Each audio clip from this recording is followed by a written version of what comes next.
On November 24, 1971, a Northwest Orient Airlines flight departs from Portland City in the United States.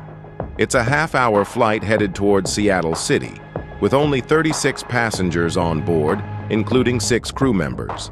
However, none of these individuals are aware that there is a hijacker among them. His name is D.B. Cooper, who appears to be a businessman dressed in a white shirt, black pants suit. He looks to be around 40 years old. Deliberately, he sits in the very back of the plane. As soon as the aircraft takes off, a person gives his introduction to the air hostess named Florence Schaffner. He hands her a note and says, "My name is Dean Cooper." With a big smile, he hands her a note. Florence Schaffner was a 23-year-old girl who felt that he was trying to flirt with her. The air hostess reads the note, keeps it with her, and Dean Cooper tells her, "You should read this note." When Schaffner opened the note, it was written in it, "I have a bomb. Quietly sit beside me." Schaffner quietly sat beside him. Cooper opened his suitcase, revealing an actual bomb inside. He presented his demands to the air hostess. "I want $200,000 by tonight, 5 p.m., in cash. Put all the cash in a bag for me along with 2 rear parachutes and 2 front parachutes. I want the parachutes when we land. There should be a fuel truck ready, and if there's any trickery, I'll blow up the entire aircraft." Air hostess Florence Schaffner didn't want this news to reach other passengers on the plane. She discreetly went to the cockpit and handed the note to the pilots. Another air hostess, Tina McClough, was also informed, and she quietly sat beside Cooper. Both air hostesses helped maintain communication between the cockpit and Cooper. Soon, this news reached the president of the airline.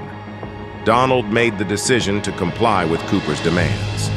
Show full compliance with Cooper, and whatever he's saying will fulfill all his demands. They didn't want the news to spread and cause heavy losses to their company. Since it was a 30-minute flight and it would take time to arrange the money, Cooper instructed the pilots to start flying the plane in circles above the city. Thus, what was supposed to be a half-hour flight turned into a flight of over 3 hours. But the passengers on board were unaware of what was happening, and the pilots attributed it to a technical problem. Finally, at 5:46 a.m., the flight landed at Seattle Airport. An airline representative brought the money bag and parachutes onto the plane. Cooper took the 4 parachutes and the money bag upstairs to the D.B. Cooper, instructing that all passengers and air hostesses should leave the plane except Tina McClough. After refueling the plane, it took off again, but this time with the pilots and Tina McClough on top of D.B. Cooper. Cooper instructed the pilots to fly the plane towards Mexico City from Seattle. The pilots followed his instructions as given by D.B. Cooper. However, what happened next was highly unbelievable. Tina was instructed by Cooper to go to the cockpit, put on the parachutes, grab the money bag, and prepare to dive. Shortly after, the warning light of the plane came on and the rear stairway opened. D.B. Cooper jumped out of this stairway case. Upon landing, the police were informed, but there was no sign of anyone on board. The police found a tie and torn parachute fabric. Investigators dug deep into the investigation and found an additional 66 unidentified fingerprints. These fingerprints didn't match any passengers or crew members, but they were all over the suitcase containing the money and parachutes, all of which were missing. The FBI investigation lasted for 45 years, but no trace of Cooper was ever found. It remains the first and only unsolved hijacking in history, with no one having any clue to this day. D.B. Cooper's hijacking left behind many questions. Who was with him on top? What happened? And did the police manage to recover the money? After some time of investigation, it was found that when D.B. Cooper jumped from the plane, he had tied all the cash around his body, which weighed approximately 10 kilograms.